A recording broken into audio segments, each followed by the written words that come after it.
G'day everybody, Daniel here from GI Energy. Today we're talking about how much money you can save with solar panels for your business. First things first, there's obviously a huge amount of variables here to determine how much money you can save.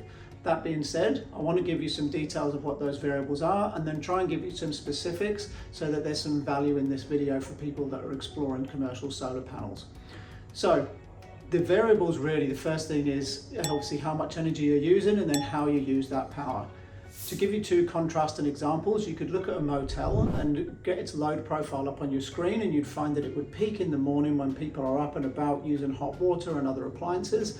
Typically then people on holiday go out for the day and then come back early evening or late afternoon, start using things like aircon and again potentially cooking appliances and hot water and things like that.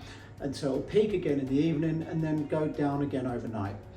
That means that if you're producing solar panels, solar power with no batteries, your solar load profile, or consumption profile I should say, really kicks off as soon as the sun rises, but it's from sort of 8 till 4, or you could say even 9 till 3 is where it's mostly concentrated. So in a motel, when people are out during the day, that's when most of your solar is going to get produced.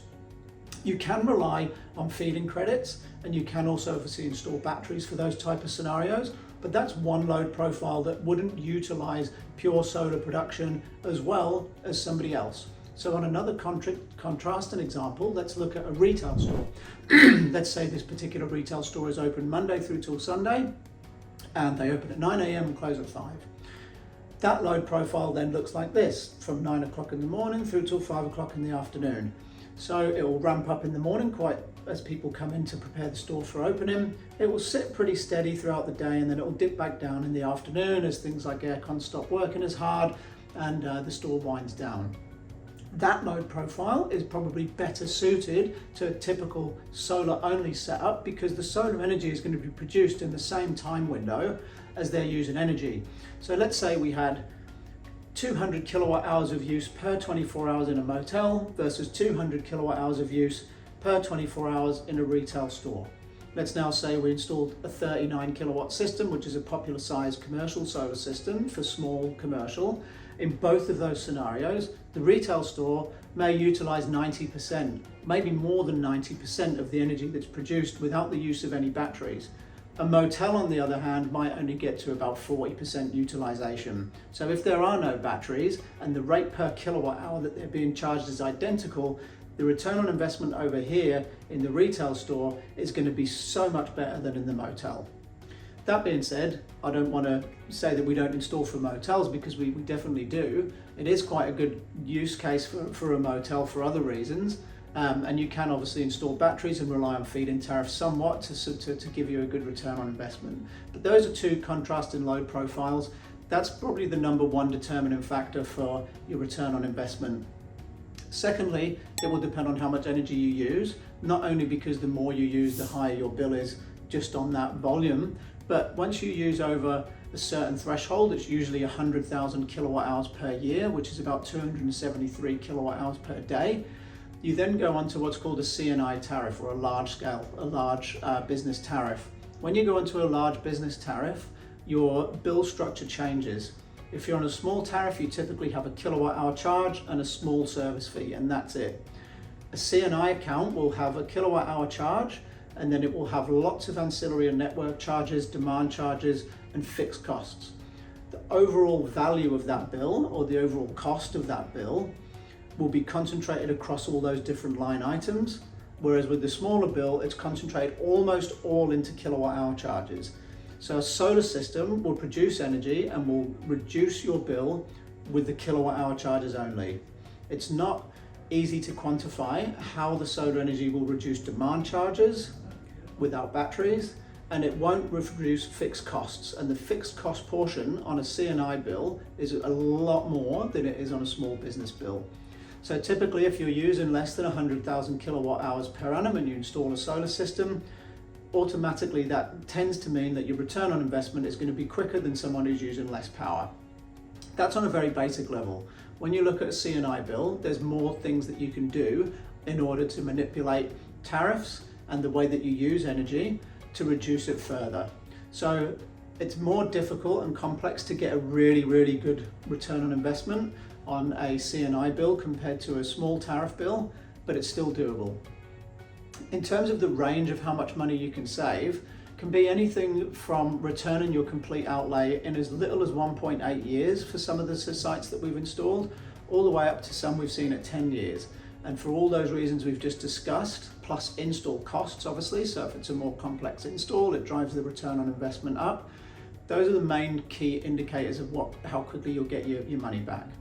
In terms of actual dollar savings, it's obviously really hard to give you a number without knowing more about the business, but you can save, if on a sort of worst case scenario for that type of motel load profile or something similar, you can usually get, with solar only, you can usually still get to about 35% overall bill saving pretty easily.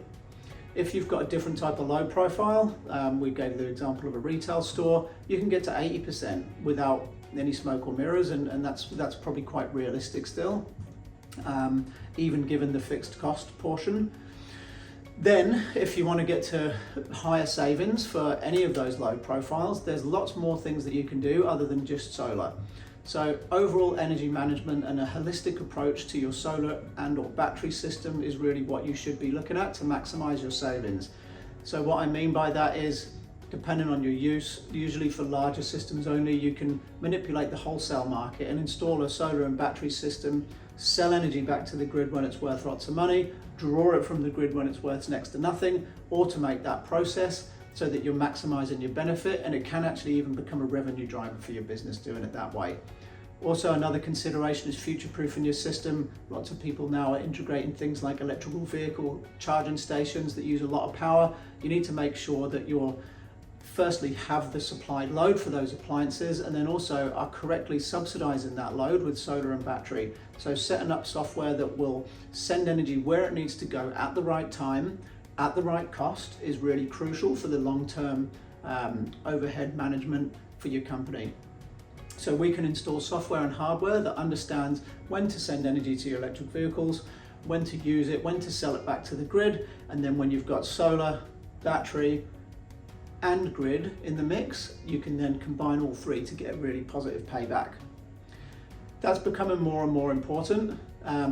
The last thing that will give you different savings is tariff optimization. So something else that we would look at is, how is your tariff structured? Are you on the right tariff? Can you change tariffs before or after your solar and battery system is installed? That alone can save you an absolute fortune. So you need someone that's going to look at the overall holistic approach, and I would say all of our customers that we're talking to, we're looking at long-term plans. So it might be that you install a solar system right now with a small battery, or maybe not even with a battery to start with. Let it run for a year, get the feedback, get the data, make sure you're comfortable. Then we might install more panels and batteries, and then there might be some additional energy management stuff going on as well.